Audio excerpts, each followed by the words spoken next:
Welcome to PlayPSVR, the podcast. This is episode 57. I mean, we just keep rolling them out, baby, because you want them, we want you. And I'm going to start and introduce my co-host, Alex, with, I got something to ask you, Alex. So I was pondering it this week, and I was thinking, so say you went camping, and you woke up the next morning in your sleeping bag, and your butt hurt. Would you tell somebody? Is it like a crap myself hurt, or what kind of pain? Like I'm bleeding? It was sore. Just sore. No, I mean that's me, man. It's my business. All right. Yeah. I mean, then want to go camping? Yeah, let's go. Yeah. Let's do it. 57 episodes. I've been waiting for this, Adam. Yeah.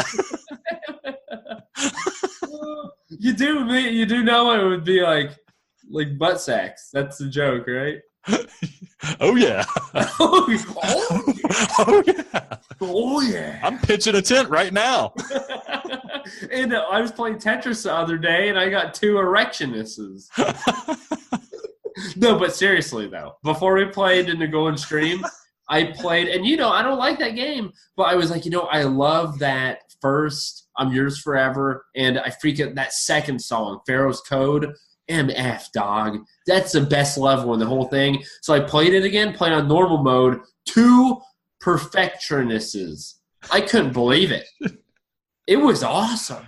And I didn't even set it up well either. It was kind of like, it wasn't a jumbled mess, but it wasn't super organized, and it just worked. Oh, man, it was awesome. Oh, I got my rocks off. That third level is stupid, though. But other than that. Were you playing in VR? I was. Okay. And it was pretty good. I was streaming it with my new OBS and Elgato setup, and apparently it sounded like tit balls. Someone said, wow, this sounds horrible. Dude, that stuff is so complicated. I think maybe I finally got it, but I don't know. It's a friggin' mess. Why is it so difficult? Let's talk about some gamer juices. What are you sipping on tonight, my friend? So, the gas station, the Come and Go that I go to get my gamer juices every week, there was a while there where they had nothing new for me. And then they dropped the Bone and Vive, and I got that at the Come and Go. And then I happened upon this little drink. It was a nondescript can. It almost looked like a can of sex jelly or something. It's just neon green. It looks like the color of my urine after a night of eating asparagus and drinking beer. And it just says 3D on it. So I don't know what it is. I have no idea what's going on. It's just a completely blank can that says 3D on it. The green reminds me of green apple or something. So we're going to see how it goes. Hey, can I interrupt you? Yeah. What's up? Woo! I just sold a Sunset Riders for the Super Nintendo. Right. Adam, yeah. We're recording a podcast right now. Okay. So, yeah, it's 3D. We're going to see how it tastes. And it tastes like neon piss. This is great. Yeah. Adam, what's your gamer juice? Does it actually taste that bad? It's just like that. It tastes like what somebody who proudly talks about their gamer juice would drink as an actual gamer juice. So maybe that's good. But if there was no irony in our discussion of gamer juices, or maybe there isn't irony, Adam. Are you serious about it? What are you talking about? I'm lost. Is it good or not? It's not very good, but I'll drink it. Okay. Does it taste like Mountain Dew? I think it tastes like Surge. You remember that? Oh, yeah, I do. Can't even see my can on the green screen because the can is green. I don't remember Surge being that bad, though. It's not great. Just move it along, Adam. Okay, so what I got is a Mike's Hard Cranberry Lemonade. And so what I think they messed up. I went to Kroger, and most of the time these Mike's Hards, they're 6 of them for $8, right? Something like that? Something like that. I bought this one bottle because they just had a bunch of bottles that are alone. For $8. No, $1. Okay. $1. So I don't know if this is they had extra and no one's buying them, so they're trying to sell them cheap. I don't know. They can't give them away, Adam. Dang, that's good, though. That's dangerous. You can't taste the alcohol at all. Also, I didn't get carded, so either I look old enough or a person just didn't care. Dang, you cannot taste the alcohol at all. It sounds like you're just drinking Michael's cranberry juice, and you think it's Mike's Hard cranberry juice. No, it says hard, 5% alcohol. Dang. Dude, it's good. I love cranberry. As I mentioned, it's good for your prostate. And, yes. All right. Well, that just made me – dude, I'm so psyched I sold a Sunset Riders. Alex and I, one of these episodes, when we have more time, we'll go into it. We've got a little thing. But right now – we got a side hustle that deals in Sunset Riders. You'll see. Oh, knock off Sunset Riders. Anyhow, so you played Miniwood VR this week, and I'm excited to hear about it because VR Grid was telling us how horrible of a game that it was. And I kind of was jealous that I didn't get to play it because I'm a master of horrible games. So how about you tell me what is Miniwood VR about? I have no idea what this game is about, first of all. Second of all, I want to comment on the fact that Adam glossed over that this is our power play of the week. That's right. Miniwood VR is the power play of the week. This is for you, VR Grid. The other game I played is under embargo, so I can't discuss it. But what's happening with Miniwood VR is I think it's supposed to be like miniature Hollywood VR. Okay, right off the bat, obviously I think this game was made by some dude who is learning how to make video games. And kudos to him, he got something that actually compiled and published. That's just much more than I can do. Second of all, I can see entirely why somebody would completely hate this game. You can't move diagonally. You can only move in like a grid fashion. You can only move forward and backwards. You can't move side to side, left and right. Oh. If you want to move in a direction, you have to rotate your view with the right analog stick and move in that direction. But there's like smooth turning and smooth locomotion. It's a dual shot game. But the thing that's and the gameplay. Let me talk about the main gameplay of this. Is you're walking around in this. It looks like a miniature version of Hollywood, I guess. It's like movie sets or something like that, or like a theme park. And you walk up to these billboards or something, and you hit a button. It took me forever to figure out how to do this because the game tells you nothing. You hit X to interact with the billboard, and you have no reason to think that it would interact with this billboard. And it takes you to this screen where it is more or less Pac-Man. You are a block moving along a path to collect these little crowns, and there are other blocks that move on a path that's predetermined. So they're not hunting you down. You just have to not be in the same area when they're going through that area. And you have to collect all of the crowns or items and not get hit by any of the other enemies that are moving around. It's pretty obvious how to beat these levels, but it's kind of frustrating because your character model is just like exactly the size of the path you have to go on, and if you're just like a pixel off, you're not going to be able to move up or down when you need to. And so that's kind of frustrating, especially when you're not like jamming yourself up against a wall. So really, it's like a janky version of Pac-Man with worse AI, and the graphics are like Minecraft if Minecraft, got put through a blender and then crapped on. It's just really blurry and just really rough to play. That part of the gameplay. However, there is something redeeming about this game, and I feel like I'm the worst game critic in the world when I come across these games because this game is so surreal. When I started the game, I was playing it, and it just drops you in this room, and it just says, like, welcome to the construct. And there's just this weird-ass face smiling at you.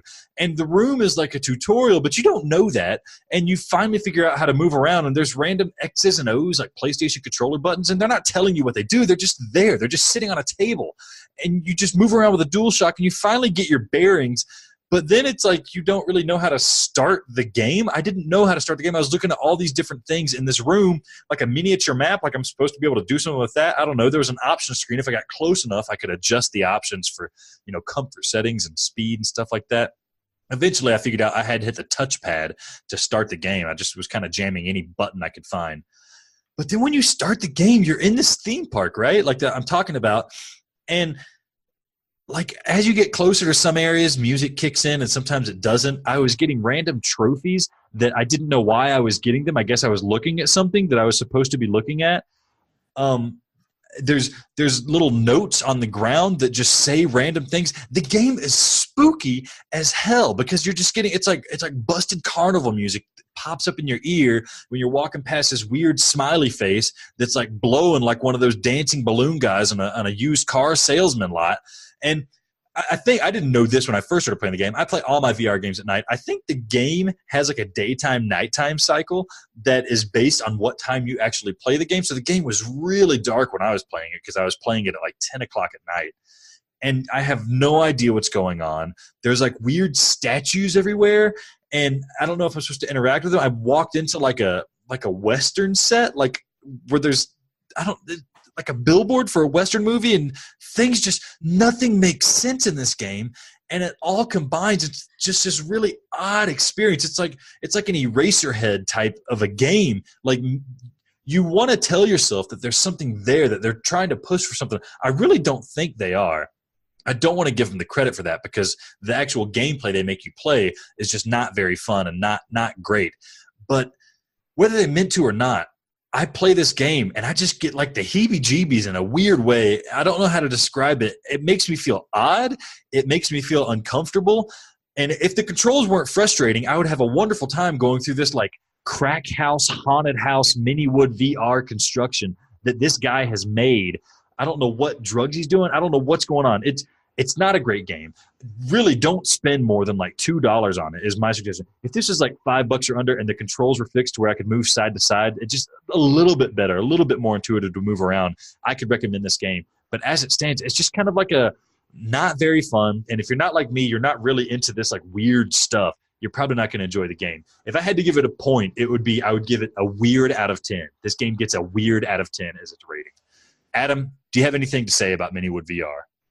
The thing is, so it doesn't sound good, but it doesn't sound like as bad as maybe VR Grid was thinking it was. The gameplay is bad. The gameplay is bad. The only saving grace is just how weird it is, and I don't think the developer meant for that. So would you, if you had to go back and play this or Rabbit Hole, which you choosing? Oh, this one is definitely better than Rabbit Hole. Rabbit Hole has no saving graces to it. This is weird, man. Like I want to just get all up in the weirdness of this game. Just the controls are so janky, it holds me back. Okay. Does it have a platinum? It does, man. I was looking at it today. I'm going to get that bad boy and just really freak myself out. Well, dang it. Yeah. Well, speaking of platinums, this week I got to play Beat Blaster, and actually, does it have a platinum? It does. Oh no! And it's gonna be easy to get, isn't it? I'm not gonna say it's easy. It's definitely not easy, but I do feel like, am I gonna play the game more than I want to achieve it? Yes, but I do believe that I should be able to get it. And regardless, so the game is something that I would not anticipate. So they market it as and it's not out yet, and they market it as a rhythm game. Well, F that. This is not a freaking rhythm game. This is nothing like a rhythm game. I don't know what, there's music, there's like techno music. It's difficult to review this because on one hand, I want to like it and give it props, but on the other hand, it is an infuriating piece of trash that I want to see it burn and slowly die, because essentially the gameplay is you use your two move controllers and you have your headset on and you tilt your head forward to move forward and you tilt it side to side to move side to side, and you're going through these different levels. There's 30 of them. You have this techno music that's very average. It's almost like stock techno music playing in the background very loudly so you can't hear anything else. And you have to move through obstacles and shoot enemies. These enemies shoot you. They move around in weird patterns that you have to block. They do other random things. And so it's a pretty easy concept. You jump in, there's no tutorial at all. You immediately just start. And that's kind of cool, but it's detrimental because you don't know, there's a time limit. So you have to get through each section in a certain time limit, but you don't know Is it just solely based on time? Is it how many enemies you kill? Like, you don't know anything. You know nothing. And it's supposed to be so that you can moderate how fast you're going. You have to get through the level. And so sometimes you have to just straight up stop and shoot all of the enemies because they give you a butt ton of enemies. And then other times they have like moving floors, and that's difficult. If you run into a wall, you die. If you get hit, you die. If you run into anything, you die. It's what I want to be sure. What games have I like really gotten angry about, Alex? Like, I'm talking Tetris about Effect, Firewall 0 Hour, Operation Warcade. No, okay. This is the most infuriating game I've ever played. More than 18 because floors? like 18 floors. Paper Okay, dolls. I guess 18 floors probably beats it only because 18 floors is effing possible. But this game in the moment is the most infuriating because they throw so much stuff at you and there's so many obstacles. It is near and freaking possible. I just beat level 9, and it took me probably 30 minutes to beat level 9 of losing, immediately respawning, trying it again. It's awful. And it gets to the point where the enemies know that you're coming, so they shoot bullets at you before you even open the door. So you open the door, boom, you're dead. It's a bunch of bull crap. Everything is stock. The voices are stock voices. The techno music isn't good. It's a unique idea. Like, I want to like the idea, but I had to remind myself today. The first time you play it, it's like, okay, this is kind of cool. And then the second, third times, you're like, I had to remind myself, just because it's a new idea doesn't mean that the game is good. Because I was talking to Will yesterday, and I was like, yeah, the game's not too bad. But then I played it again today, and I was like, this game is bad. But it's not awful. But it's definitely bad. It's just so infuriating. I really don't think worth your time. Tracking works decently well. It's just so maddening how they constantly throw so much trash at you and you don't stand a chance. The thing is, I'm on level 14 now, maybe, and there's 30 levels, and you have to beat all of them to get the platinum. So right now, if I had a choice, I would stop, and I would not play the game again. But because I want that platinum, I'm going to end up playing it more. So I can beat you, son. So the game purports to be like a rhythm shooter. And, Rez is kind of a rhythm shooter. Everything you do makes a sound, and there's a rhythm with how you're playing the game. Is the music influenced by the gameplay at all, or is it just you're listening to techno music and you're just shooting bad guys? No. That's what I was thinking when I heard it. I was thinking Beats Fever. I was thinking Beat Saber. Why? I don't understand where they even get the name of this. Beat Blaster? What the F are you talking about? No. Your gun makes a normal gun noise, and they blare techno music out. And there's nothing about like, okay, and when the music gets more stressed in certain places, Beat Saber throws more blocks at you, or as you're destroying the blocks, there's a rhythm to it. Same thing kind of with Rez, as you mentioned, with how many enemies you kill, and it adds to the music. Or Tetris Effect, when you start getting further along, or when you actually get Tetrises or whatever, clear lines, it adds a musical component. Nothing like that. There's no rhythm to this whatsoever.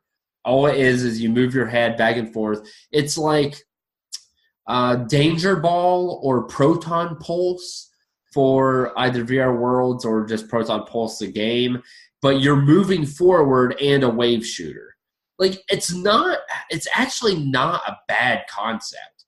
It reminds me of like, it's Vertigo Home and a wave shooter. That's what it is. That's my jam, man. Here's the thing. Why did we let you review this one? It's not a bad idea. Just, it's so bland, and there's no substance to the game. That's where, like, I'm serious. If you gave me Vertigo Home and then the shooting aspect, I would probably like that game better than this game. But sadly, they didn't make a PSVR baby. So that's where I'm at with Beat Blaster. I mean, I don't actually right now. I'm sorry, I don't know how much it costs. I'm looking it up right now, Adam. But give me a number. What would you pay for it? Like $10? Would you say it's worth it for that? No. Really? Okay. $5. $5 is your number. It is $20 right now. It's $20.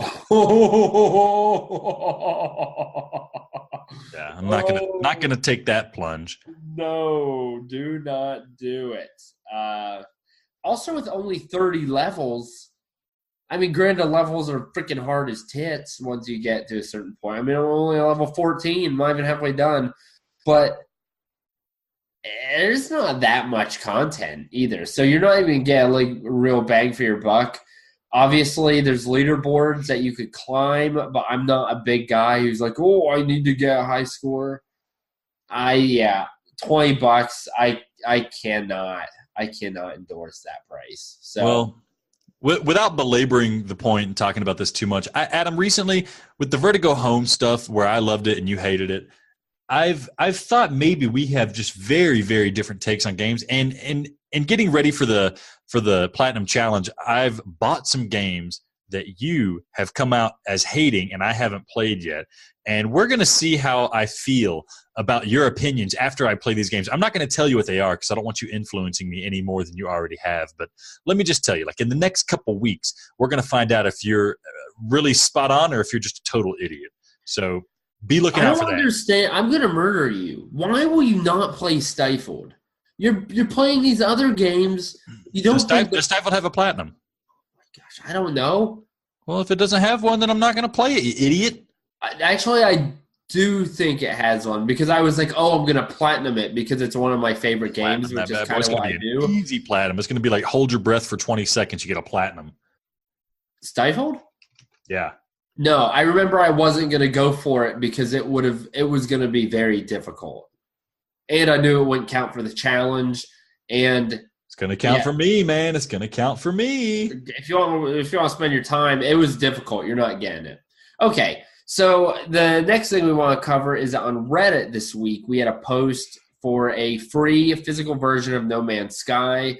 We essentially just wanted people to give us ideas. What are things that we could talk about, topics for podcasts that you would be interested in?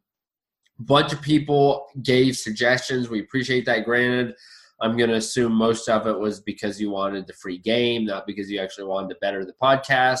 But, whatever. Regardless, we picked our winner, a Brick Poo. Brick and then P-U. You won the prize. So congratulations. I've already sent him a direct message. We actually got his address. So Brick Poo will be the winner. If you contributed to that Reddit post, thank you very much. We appreciate it. And we really are going to use, there were some very good suggestions and very good topics there. We are going to use those without a doubt. And we just appreciate everyone who contributed. If not, you should be watching Reddit. You should be following us closer. That could have been your No Man's Sky. But instead, you're camping with a sore butt. So yeah, so congratulations, Brick Poo. I'll get that out as soon as I can. It's right now. Your game is sitting right next to Chaos's roast box that I still haven't sent out because I'm a lazy man. But I promise you, we have a game with your name on it, and it's No Man's Sky, and you're going to be so happy. Maybe I should just wait. I have enough time. I should just wait until the VR update comes out, and then he'll get it, and he'll be so happy he finally got it. He's waiting for this game and the update at the same time. So I got plenty of time. Chaos, I'm sorry. You're going to have to wait until No Man's Sky gets VR before I ship out your roast box. I hope that the cranberry yogurt bites don't go bad by then. I'm sure they have already, though. I'm sure they have. All right, so up next, guys, segment 2, we have a guest coming on, and he's wanting to argue with us about Firewall Zero Hour. So let's hope he does well, but I don't have high hopes for him. We got Alan, listener of the show, coming on. So stay tuned, enjoy a little bit of music, and we will see you after the break.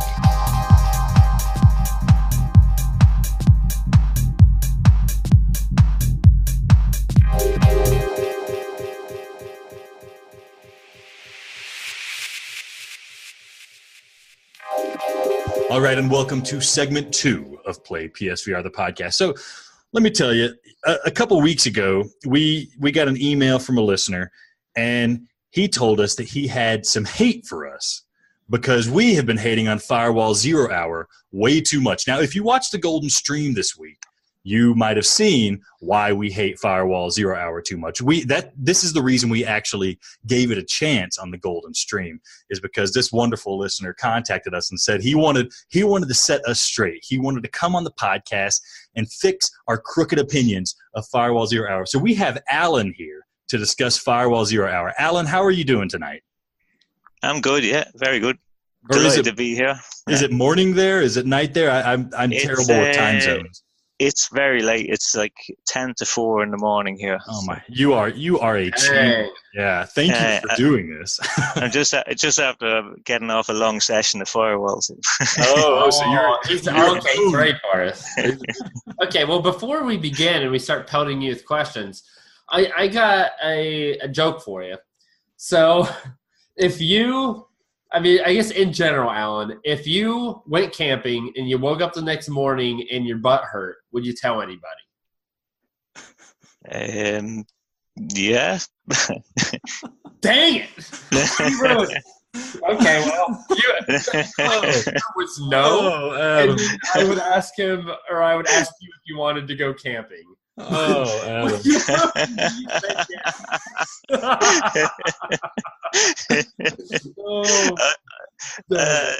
Well, I know what you look like, so I wouldn't go camping with you. You're gonna come after me now. I don't like Firewall, and I go camping with you. All right. So after that horrible, just absolute failure of a joke, what are you drinking for your gamer juice tonight? Whiskey, Bushmills. Yeah. I actually got special whiskey glasses so that I could drink with the VR helmet on. Tell us about that. How does that work? Because I have problems drinking. Yeah. Yeah, they're these like narrow. It's got a little narrow opening. Oh yeah. So because a wider glass keeps hitting off the headset, but a narrow one will. You can tilt your head back and drink without having to open the headset or push it up in your face. Ooh. See, that's a really smart choice, because what I do is I just put a straw in whatever I'm drinking, and I already looked like an idiot enough trying to chase a straw around the cup. Now, if I have the VR headset on top of that, it's like I'm chasing the cup and then the straw, and it's just double idiocy on my part. It would feel so wrong to drink whiskey through a straw. That's a good point. I'm that kind of a guy, though, so that's He really is. He really. What was the brand of the whiskey? Bushmills. Do we? I don't know if we have that over here in the United States. Do you recognize that brand, Alex? If I tasted it through a straw, I could probably tell you if I've had it before, but otherwise, no. Just right out of the glass, probably not. All right. Okay. Well, that's good. That's a good heavy drink. Very manly. It makes you look better with that stupid headset on. So. Oh. All right, so then the second question, you got your whiskey, you listen to your Play PSVR podcast. Question is, who do you like better between me and Alex? Because I'm going to tell you, of the guests we've had, I think it's overwhelmingly like 99% me, but, You probably should rephrase it to, who do I hate least?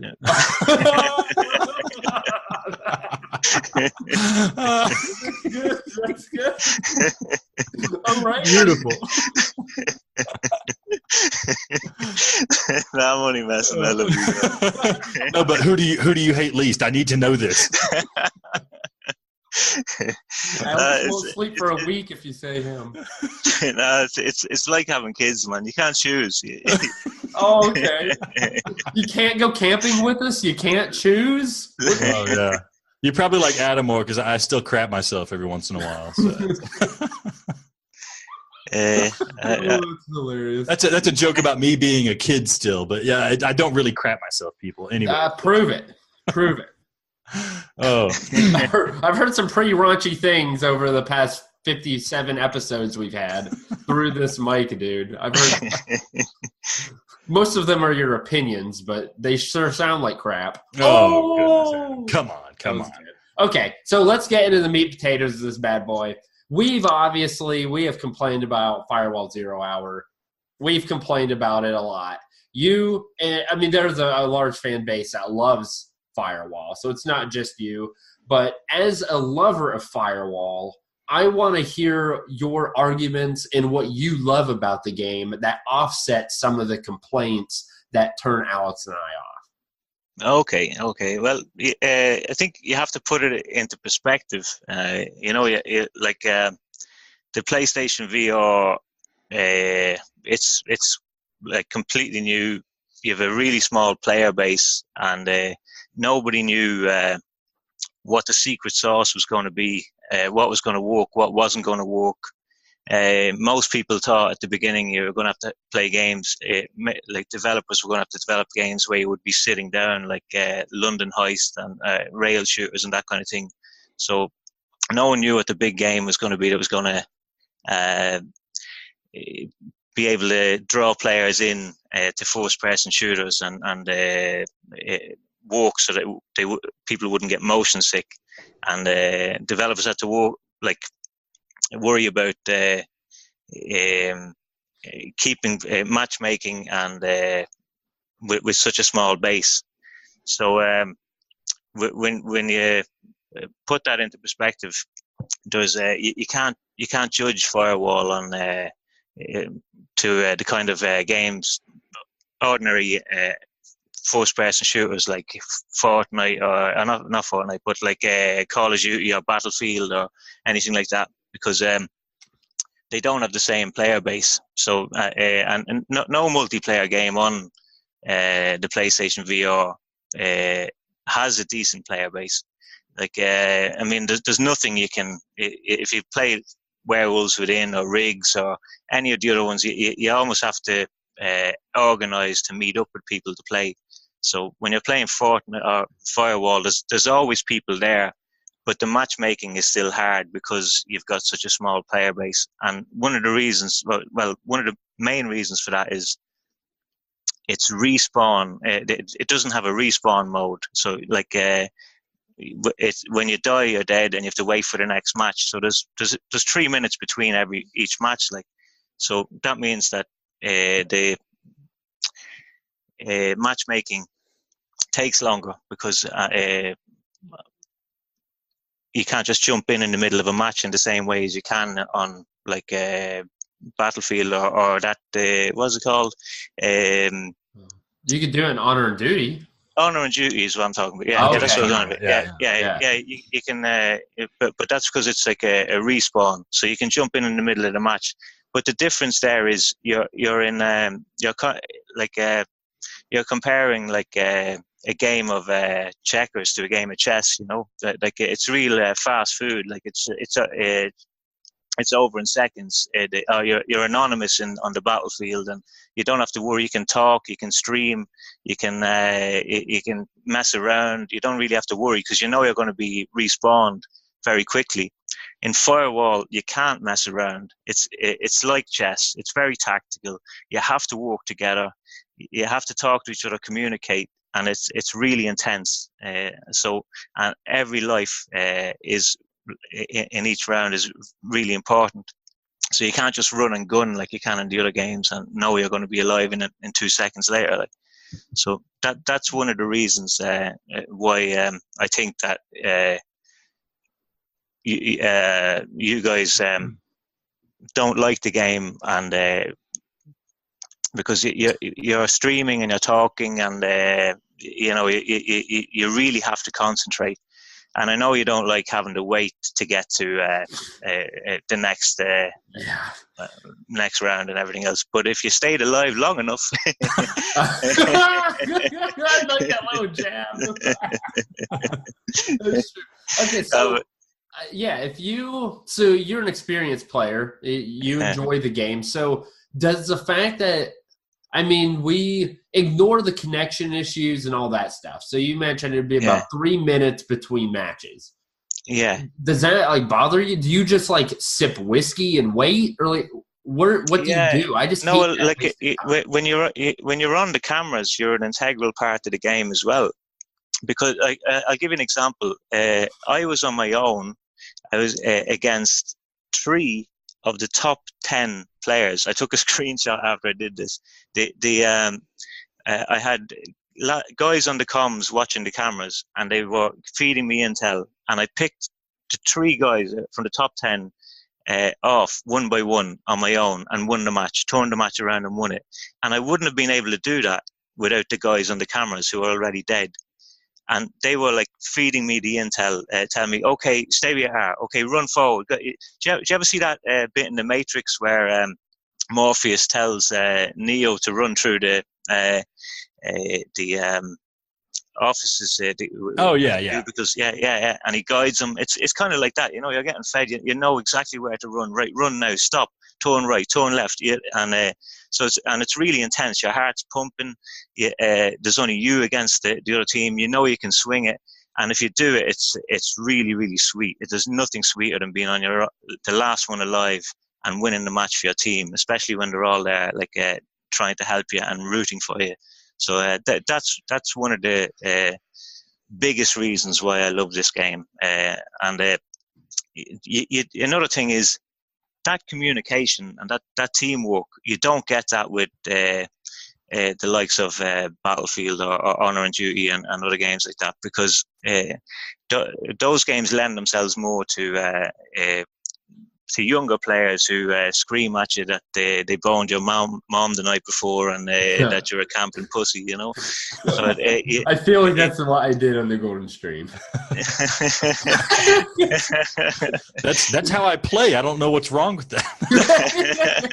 No, so my question for you then is: it sounds like do you have a set group of guys that you play with every time? Like, do you have the same squad that you play with every time, or do you play with random people on the internet? I play with both. I play. This is how this is a tip for anybody who plays the game. By the way, when if you're having trouble and you keep getting kicked out of games because the host leaves and everything else, and you're after being playing with guys that are talking, what you can do is you click on the little cross button beside your avatar and go to players met, and you invite those guys that you were playing with just a second ago into the match, and usually they all join back up with you again because they like playing with people that talk, and then you make friends that way. I've made like over 100 friends in a short space of time doing that, and so now every time I log on, there's always people that I'm friends with on Firewall that are logged on, and the invites rain in. Like, but even when it's not a peak time, I play with in public matches, and it works too. But another thing is when you get a full squad together, you have a 50-50 chance of getting host. So after a fairly short space of time, you'll get host. And then you can play for as long as you want until you're finished and just turn the game off. And then everybody else gets knocked out. Like, so that's another tip. But you can play for hours without a problem. But it's not the type of game you can just jump into for a few minutes and play when you want to kill 10 minutes, obviously. But if you put the time in, it's really worth it. And the reason you have to put the time in is because we're in the early stages of the PlayStation VR, and we've got a small player base, and it's going to get better and better with time. And the developers are working on it, and they do listen to the fans, and because there has been feedback from the developers, and they have changed and tweaked certain things over the last few months for the better.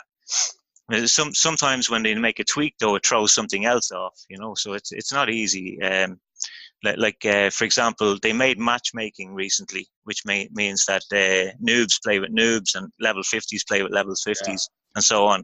But what that did was it made matchmaking take longer, because they had already fixed matchmaking. It was easier to get into a match a couple of months ago, but now it's harder again because of they've made people. They're making people play with similar levels. So, but they're working on, I think, on a fix with dedicated servers or something along that lines to sort it out. So that's my biggest complaint of the game or my two biggest complaints of the games is that, Adam and I will squad up and we can never join a game. If you watch the stream, the only time Adam and I could play a game together was when we happened to randomly be placed into the same game, same public match. That, yeah. But when we try to make a squad, it just kicks us to the screen. Yeah. Adam's loading. I'm in a game, but he's not joining me. And then the host leaves. I get kicked back. If you watch the stream, you see the first 15, 20 minutes of it is just bouncing back from the main menu, back out to the first menu, going to my notifications bar, trying to invite somebody again, getting kicked back. I got notifications just dinging off in my ear, like 20 per minute. It's a mess. I noticed something there though. There's another menu that you probably don't know about. If you hold the PS button down, sorry, if you just tap it once, you come out of the game. But if you hold it down, it brings up a little mini menu, and you can see Firewall. I think it's the third or fourth down in the menu, in the drop-down menu, and then you can see the people that you're playing with. And you can see other sessions. And so if you have any other friends playing in other sessions, you can choose to join them in their sessions. And if anybody wants to do that to you, they can do that too. So that means that people can join you when you're in your lobby, or they can join you when you're in the middle of a game waiting to get in your loadout screen, waiting to get started. So that's something that helps in that respect. So that might make it better that I don't have to join a squad with Adam, but I can join a game and say, hey, we have a spot open, join my session but so here's the other hard part. Maybe this is why I don't like the game. Have you ever seen Adam try to figure out how to work a microphone or a party or anything? It is impossible teaching this dude how to use the internet. It's incredible. I'm surprised we're even hearing him right now on the podcast. He thinks we're on the radio right now. It's not that bad. Okay, I had a rough start. Okay, I was very confused. Nothing is laid out easily for PlayStation. I don't know why they can't make it more intuitive. How do you get on in life? Have you got a minder that looks after you? I call Alex. Three times a week I get like a call from Adam saying, listen, man, I ran out of toilet paper. What am I supposed to do? And I just have to like walk through the checklist like, do you have another roll, somebody? Half the time he does. He just doesn't think to use it. But, I don't have enough money for the subway fare. What do I do? So what's your level in Firewall? I'm level 50. Yeah. Oh my! Of course. And you come on here and tell us we're noobs. I get it. Yeah. I get it. Wait, what? Is 50 as high as you could go? Yeah, it is. Yeah. But I'll tell you another thing though.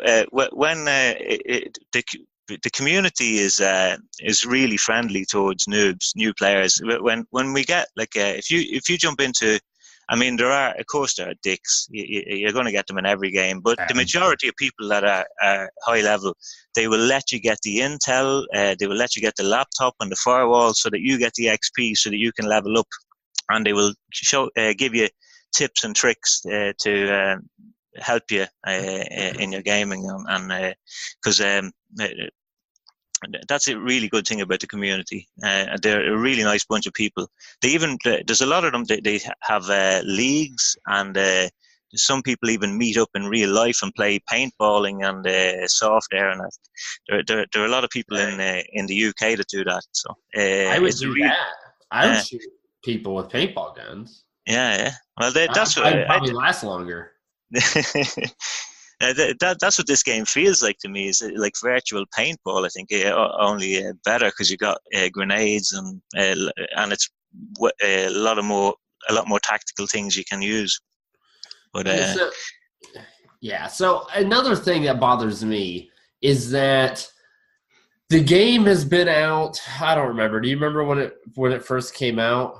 I think it was November or something, or maybe a little bit before that. I'm not sure. It looks October like maybe. August 28th of 2018. Oh, Okay. so I that just long looked it ago. up. Okay. Yeah, Ah, it cool. says initial Okay. release date.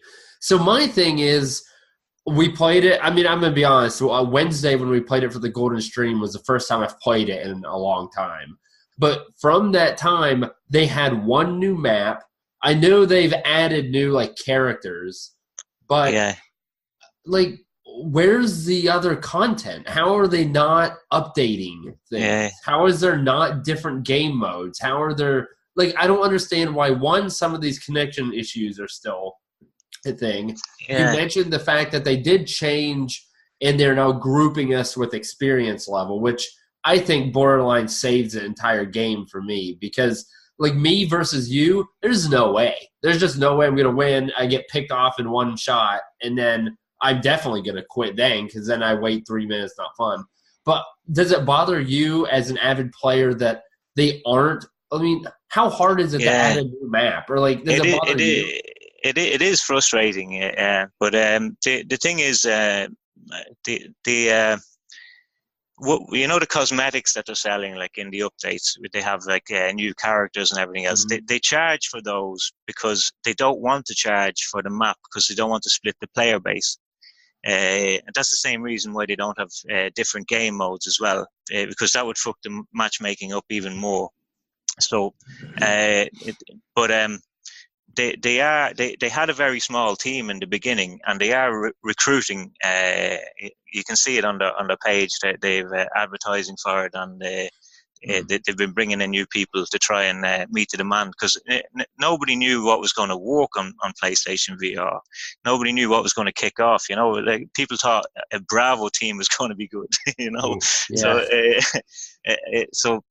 When the expectations that like the people are just dipping their toe in the water and seeing what works, and now they know like that they have they're onto something now, and they are scaling up to try and meet the demand. But it is taking time and it is frustrating, especially when you're people like me who don't have much time to play, and you log on and all you want to do is play, and the game keeps knocking you out.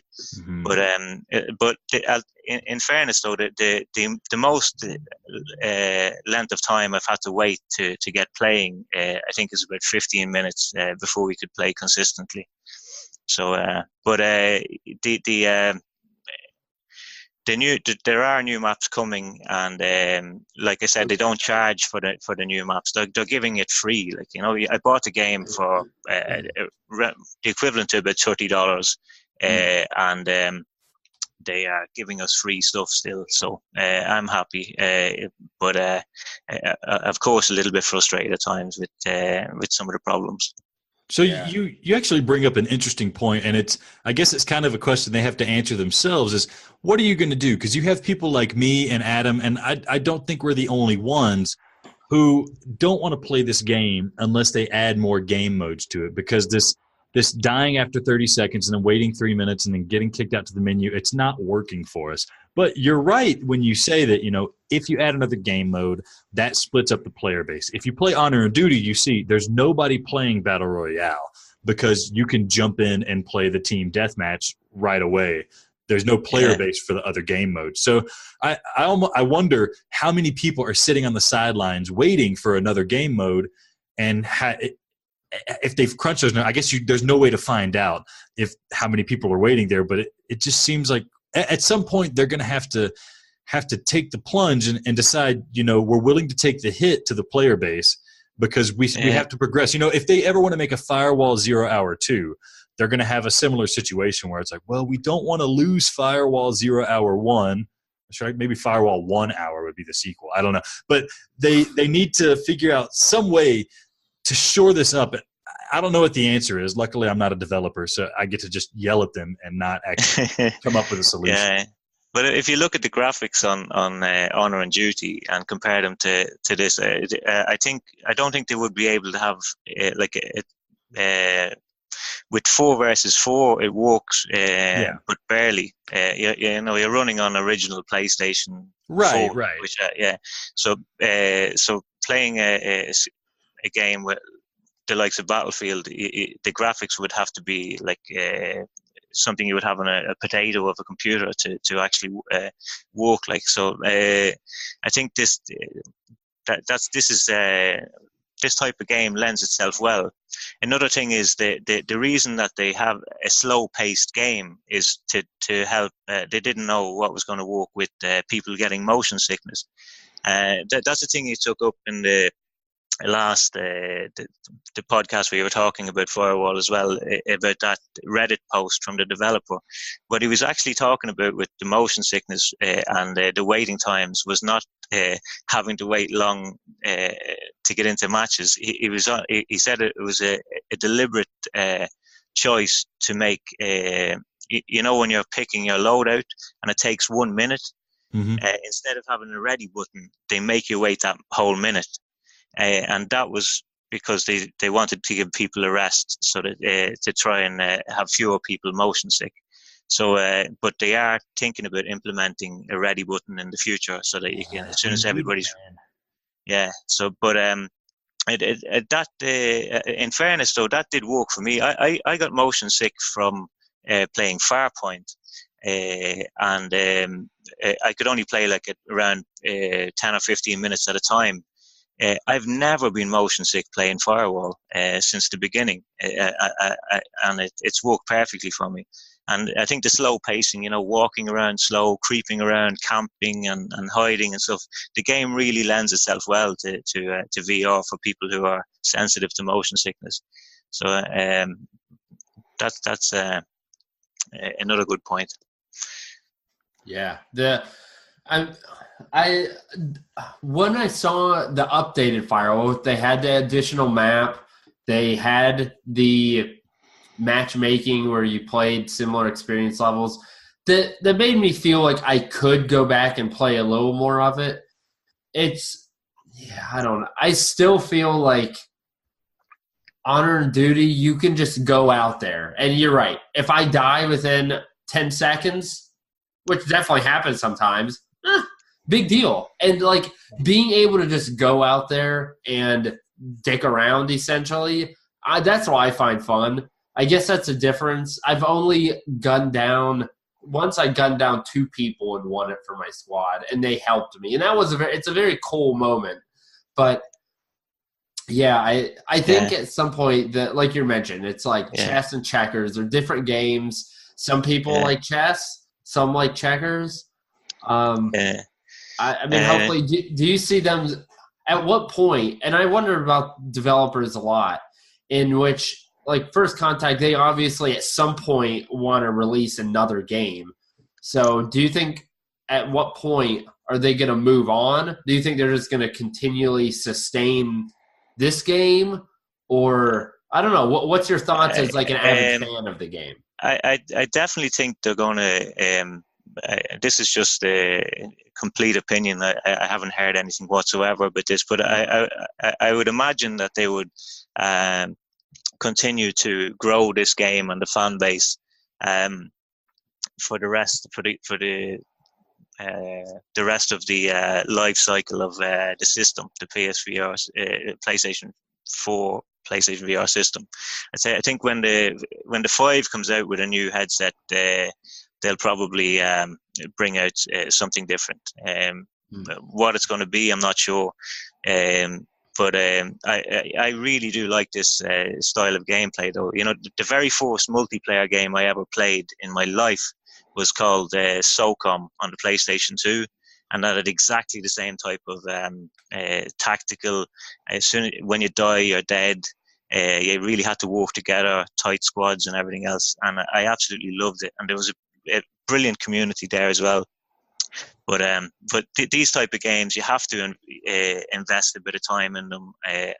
But when you get good and when you know the maps and you know all the little tricks, the victories taste all the sweeter when you really work for them. So yeah. All right. So I got one more Firewall question. Then I got one for him too, Adam. But let me go after you. Okay. So mine's pretty quick.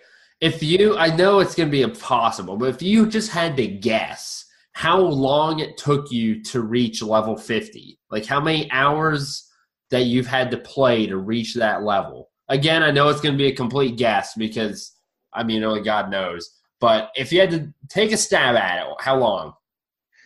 Ooh, well, I play maybe about 8 hours a week. I've been playing for months, so I'm not too good at doing maths in my head, but I would say maybe 100 or something. Wow. Okay. So that's what I got ahead of me because I have to reach your level and then take you out. That's my goal. Ooh. That's my goal. So I mean, you make good points about the game, and I do feel like I need to give it another fair shake. But I feel like I've done that several times. But I think my initial impression of Firewall was probably bad because there was a lot of the jerks and dicks out there, like you're saying, that we don't, I guess, aren't in the community now. That maybe they've been weeded out by, new games that have come out. So I do want to play it. I love this style of game, but it just bothers me. But my last Firewall question for you is, how much did First Contact Entertainment pay you to come on the podcast? Yeah, it probably sounds like they did all right, but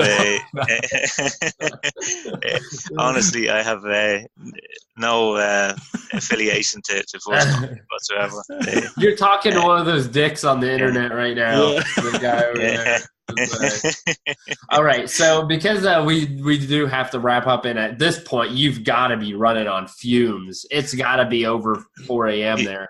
Yeah, it's 20 past 4. Yeah, oh, it's nuts. Okay, so what's your most underrated PSVR titles? Not including Firewall. Yeah, that's right. Okay, this is going to surprise you, but the only reason this is my choice is because it was one of the games that I played in the very beginning when the PlayStation VR was completely new. So everything was, magical then. But this game has really shitty graphics. But it's That kind of game. a great game. It's called Crystal Rift. I played that. Yeah. Yeah. It's Dude, a dungeon crawler. Yeah. I hated that last boss. I actually haven't completed it, but I dip into it now and then, and I play some levels. But I really like the eeriness of it, and the eerie music, and the fact that it was full locomotion at the very beginning of the PlayStation VR's life cycle. There wasn't very many games that you had full locomotion in, so that's why I played that one a lot. Yeah, it definitely did things well. I got to play that game, and you're right, it definitely was eerie, and some of the puzzles in general, they were pretty easy, but some of them got to the point where like the world or the area was so big, it kind of got complex. But yeah, I agree. It was a pretty good game. I mean, nothing outstanding, but I think underrated, it definitely serves under that category. I just now realized that you guys weren't talking about Dread Halls. What a loser. No, Crystal Rift, now that I remember, I was really interested in that game, and then Skyrim came out, and I was like, well, I'll just get Skyrim. Oh, yeah. Yeah, Skyrim's fantastic. Yeah. I think Crystal Rift might be more my speed. Like, I really like those slow-paced dungeon crawlers, so I should go back and check it out. I'm sure it's like $5 now or something like that. I don't know. Or maybe 20, who knows? It's the PSN store. It could be anything. It could be. All right, Alan, the last thing we want to do with you is we have, let's see, we've got Light Tracer, Cold Iron, Persistence, Monkey King, and Vertigo home codes. So Alex has them all in some type of wheel, or I don't know what the heck he does. He's going to spin the wheel. Every time we have a guest on, we forget to give them a code for a free game. But you're lucky, my friend, because we're going to remember it. So just spin the wheel or do whatever the heck you're doing. All right. Let's hope the sound effect works. Spin it hard, man. Spin it hard. Yeah, spin it. We should, like, what is that? Is the Price is Right with that wheel? I think it is. Look at it. Cold Iron. It's Cold Iron, my friend. Cold You got Cold Iron. Iron. Oh, You great. dodged- it was you dodged the the Donut Monkey game, King so. bullet. Yeah, it's Cold Iron for you. That's right. Play Cheers, PSVR 2018 Game of the Year behind Pop-Up Pilgrims, of course. Have you played? You don't have Cold Iron, right? No, I don't have it. I've been interested in it, though. I never got around to playing it, though. Well, Okay. perfect. Maybe you can spend only 7 hours in Firewall and then just shove a 1 hour to Cold Iron. I don't know. I'll see if I can squeeze it in. Yeah. All right, then, Alan, we really appreciate you joining us. I cannot believe you stayed up till 4 a.m. just to be part of the podcast. It means a lot. I wouldn't do it. Like if Alex or Backlock Exposed or Derez or any of them were like, hey, will you join at 4 a.m.? I would have been like, F no, dog. But you are a trooper. We really appreciate you. You make good points about Firewall. You might – actually, I don't know if you'll see me in there because we won't be grouped together. We need to join him. Yeah, we need to join him and have him show us the ropes and then take him out. Oh, yeah. That would be and Fred, good. Come at me, baby. I've got Creed. I'll challenge you to. Yeah, baby. All right. You're not 12 years old, are you? No, I'm not. No. Okay, good. All right, Alan, we thank you again. For the rest of the listeners, stick with us. We're going to finish our March Madness PSVR bracket in the next segment. I'm real hot and bothered about Vertigo Home again and these freaking people. And then I don't know what Alex has to complain about, but you know the deal. Stick with us, and we'll talk to you next time.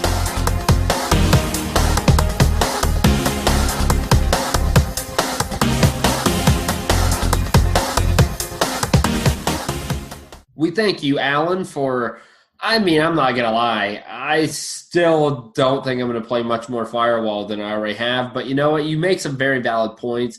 You make me want to give it be a little more fair to it, put it that way. We appreciate you joining us, putting up with Alex. Man, he's ugly. Man, his voice sucks.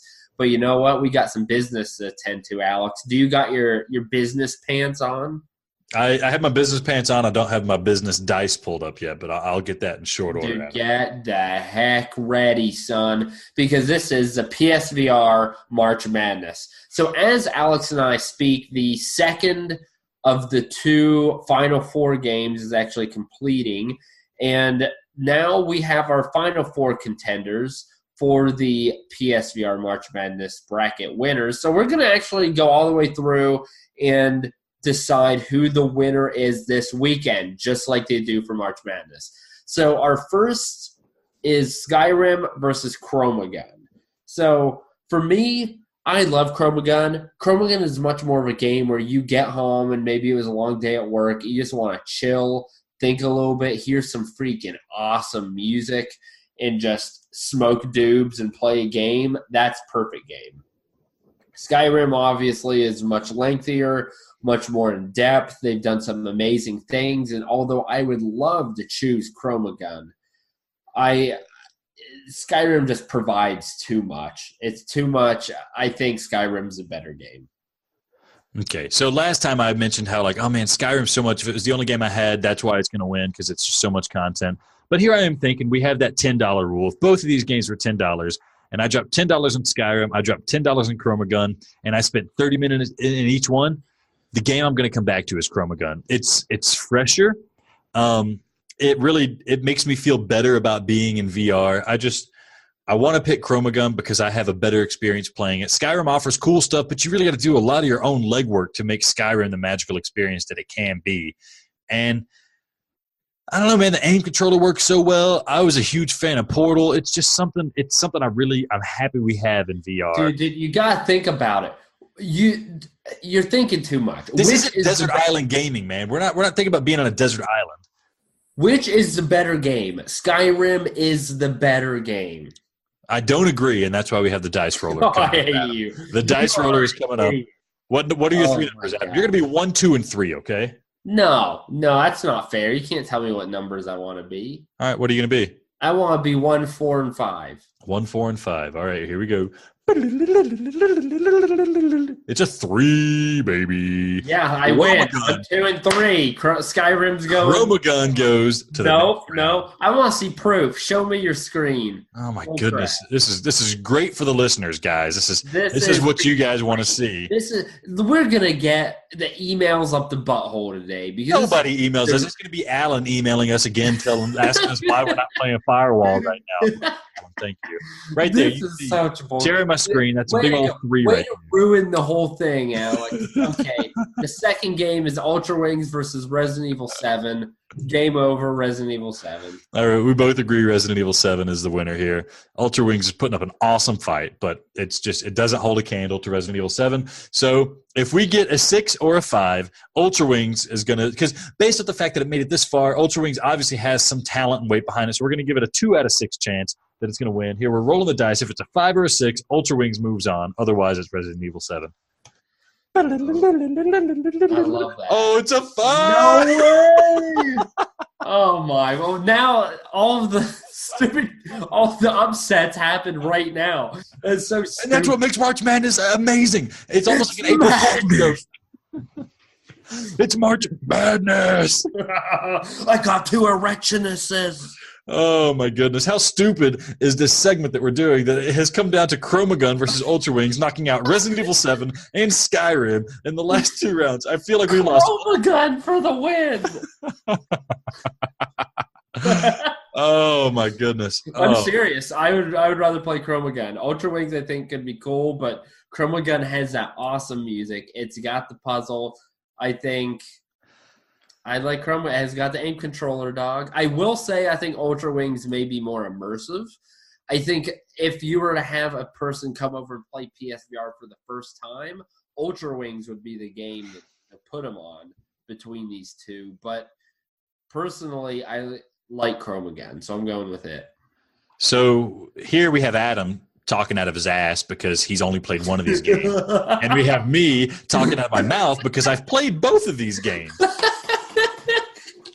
My butt's sore too. Adam's ass has been camping with Chromagun.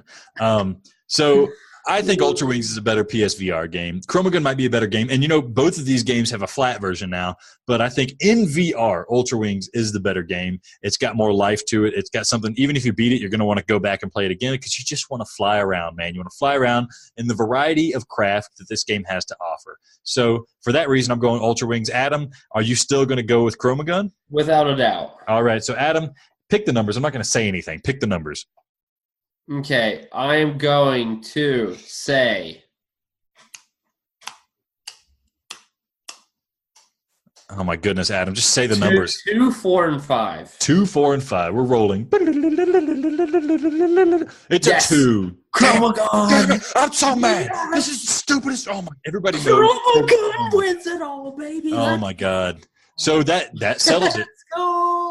Chromagun is the best game for the PlayStation VR. That's it. That PlayPSVR game of the console is Chromagun. As much as we all hate it, Adam's mad Resident Evil 7's not here. I'm mad Ultra Wings isn't here. And Football Nation had 2 chances to get here, couldn't quite make it. And here we are sitting with Chromagun on top of the mountain, king of the mountain.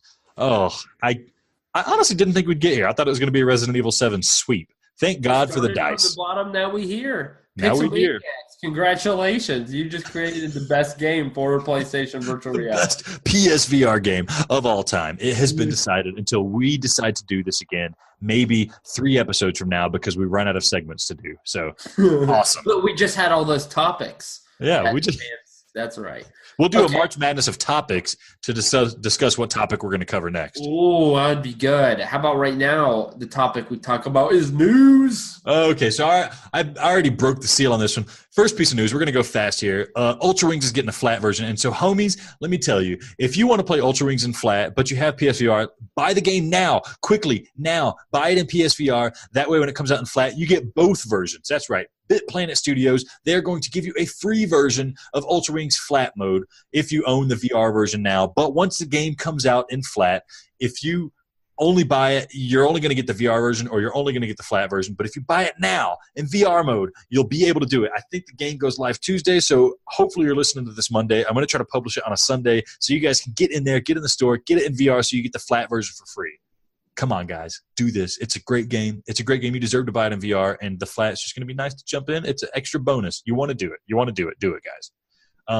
Up next, 3D Rudder, the peripheral that we all love and love to hate, and we honestly have no idea what our opinion is going to be about it because we haven't tried it yet. It got pushed back to June, guys. It was supposed to come out in May. I think there were some pre-orders that might get them in May, but it got pushed back to June, so I'm sorry. But we did get an official list on the European PlayStation blog discussing some of the games that are coming out. You know, Silent, we already know that's coming out. It's coming out for the Wizards and Mage's Tale and stuff like that. A couple of surprises in there. Adam, are you excited to play Beat Blaster and 3D Rudder because it's getting 3D Rudder support? I think that would be an interesting component that would be added. We're going to have a 3D Rudder episode here soon. We'll talk about it then. I kind of got my doubts about the 3D Rudder, just the concept. But, okay. Yeah. Well, we were sleeping on it when we covered it, but Mind Labyrinth VR is getting 3D Rudder support. Are you going to dip into that well, Adam? You don't need it. I don't understand what you're going to use it for. Okay, so, no. Here's a game. Here's a game that you like. Are you excited to use 3D Rudder for Trainer VR? No. You don't need it. Okay, so to be fair, I'm picking out some of the more nonsense-seeming games to discuss getting 3D Rudder support. A game I love, Vertigo Home, is getting 3D Rudder support, and I honestly am happy about that because I hate using head controls. If I can tilt my feet instead of my head, it's going to feel like I'm really surfing, and that's going to be really cool. Also, they put on the list a game called Pros, which I had no idea it was coming out for the PSVR. It's called like a Soviet survival adventure game, and I watched the trailer. It looked awesome. So this is like a shadow announcement of a game coming out for PSVR. I'm excited about that. A lot of other good stuff. Look on the European blog to see some more games that are coming out for it. Based on the games that we see already supporting it, it sounds like it's going to be pretty easy to implement support for the 3D Rudder, which means we should probably see some really good games getting support, games that can really benefit from it. Like I'm looking at you, Skyrim, looking at you, Doom VFR, with the Move controllers where you can't turn around, can't walk like normal. Please implement this so we can play your game with Move controllers without getting so pissed off.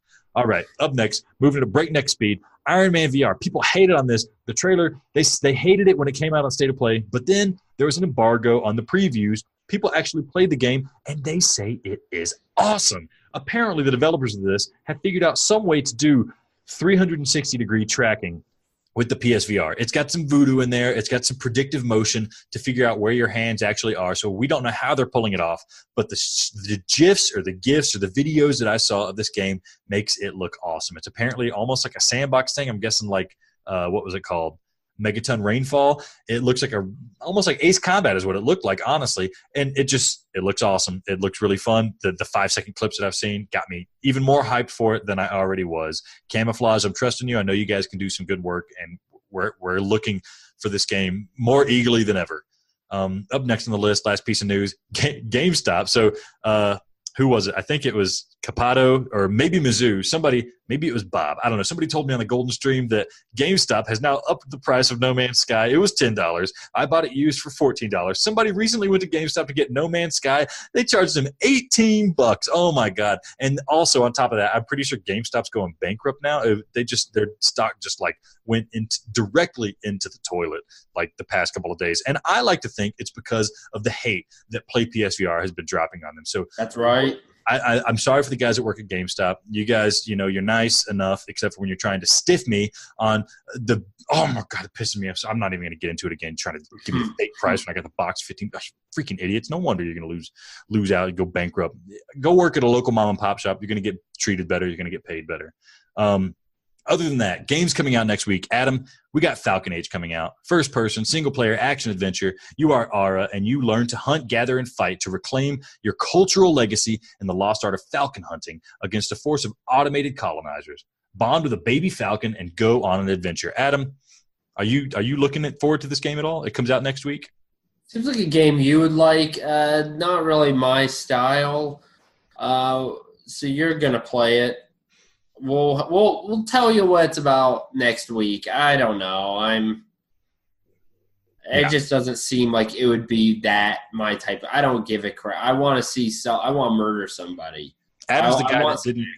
Adam's a guy that didn't like Moss because he was afraid that all the girls watching him play PSVR in his apartment would not think he's manly if he swooned over Quill, which we all swooned over Quill. He's just not willing to admit it.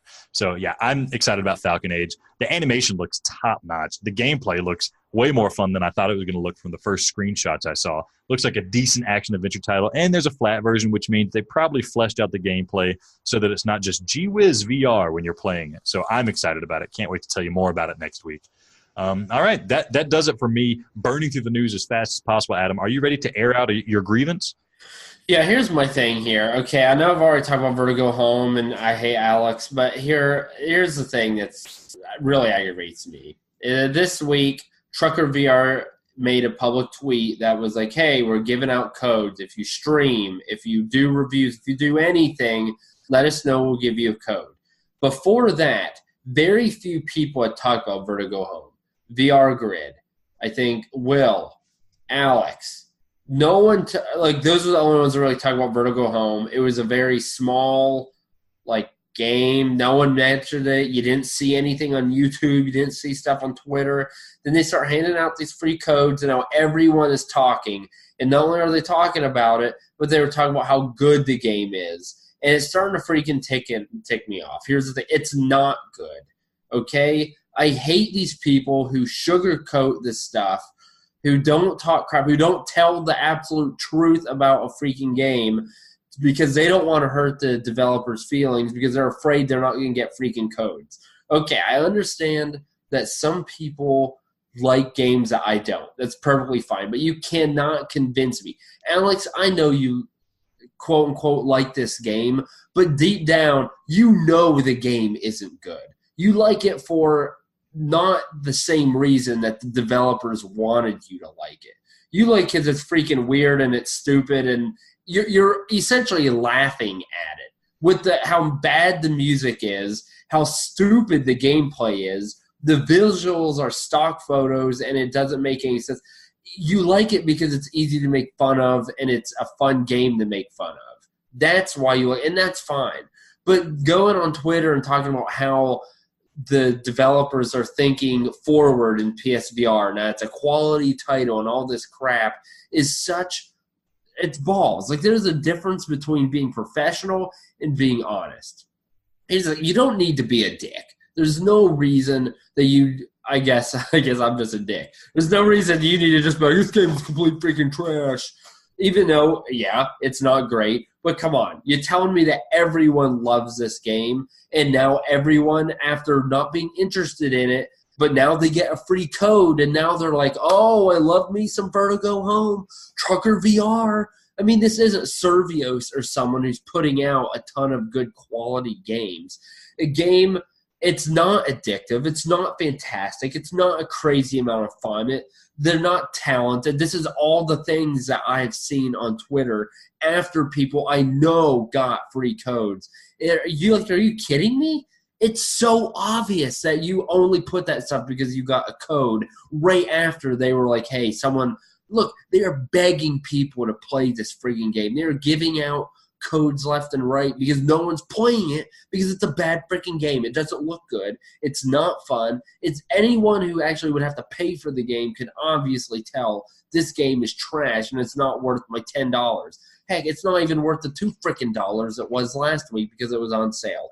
So this is what I'm going to tell you. Tell the freaking truth. Screw you guys. There's some people out there who actually use our opinions and take what we say about the games and decide, do I want to spend my hard-earned money and my time to purchase this game?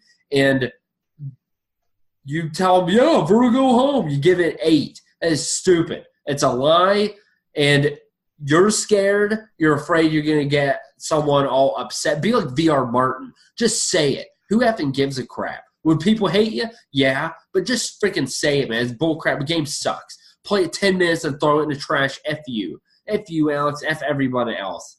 Freaking buttholes. That's bullcrap. That aggravates me so much. I mean, oh my, I would almost rather play 18 floors. I wouldn't, but it's close. Is it my turn to air a grievance?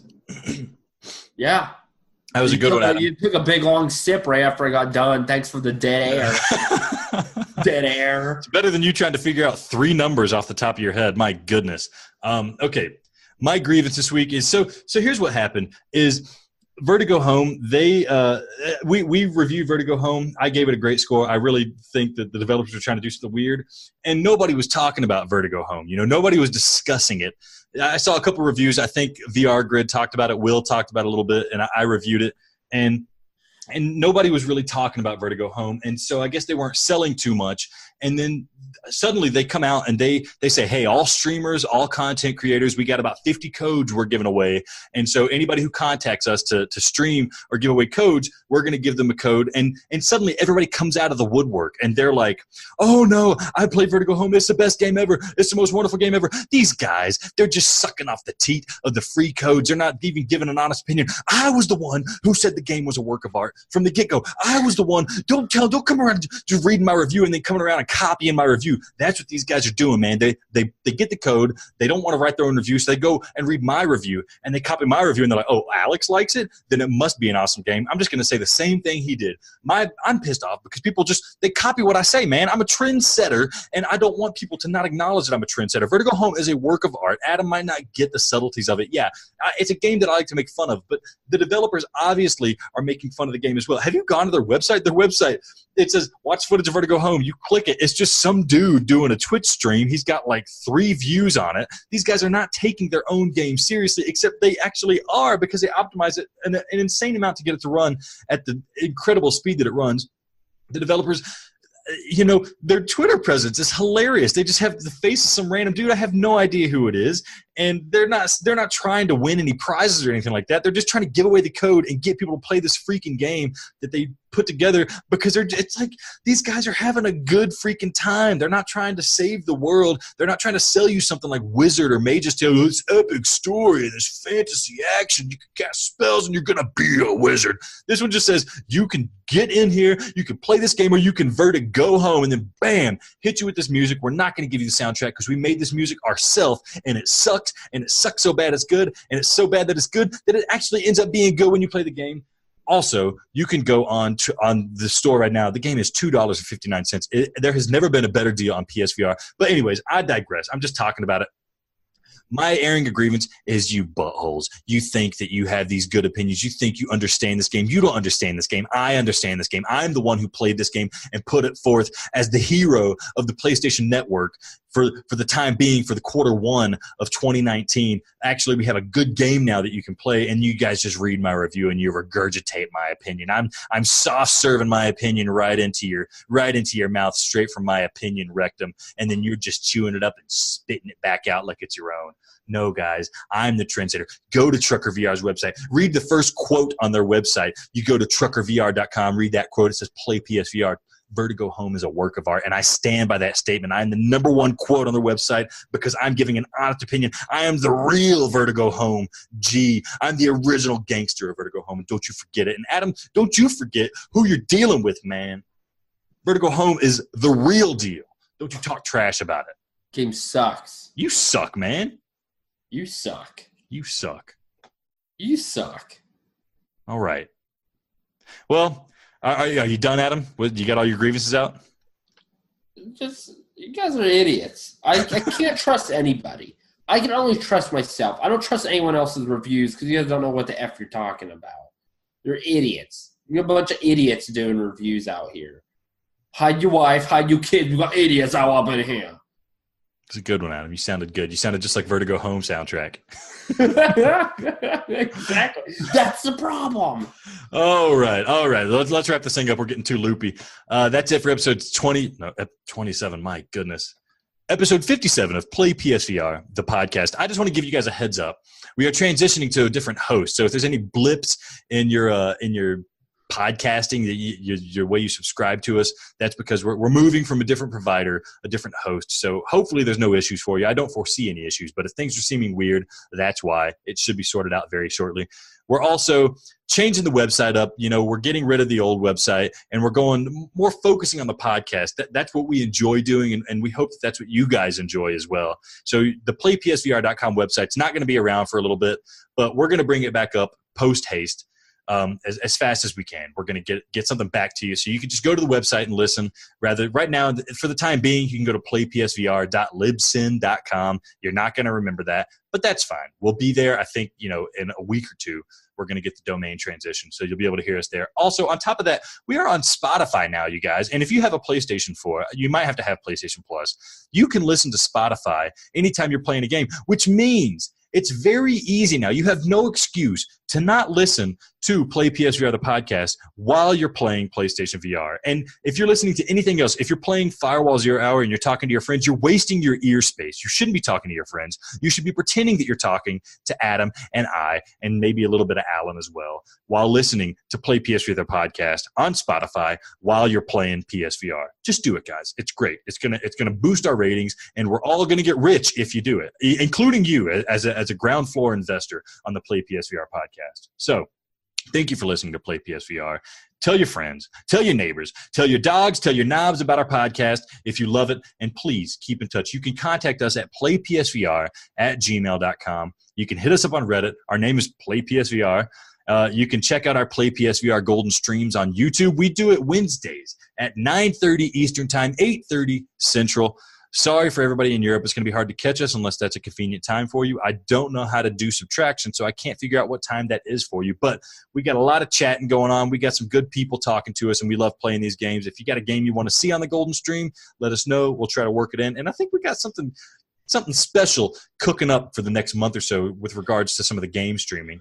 But yeah, hit us up. Talk to us on Twitter at PlayPSVR. Interact with us. We love you guys, and you love us, and let's just make sweet love together. And Adam, you know what? Hey, let's go camping, buddy.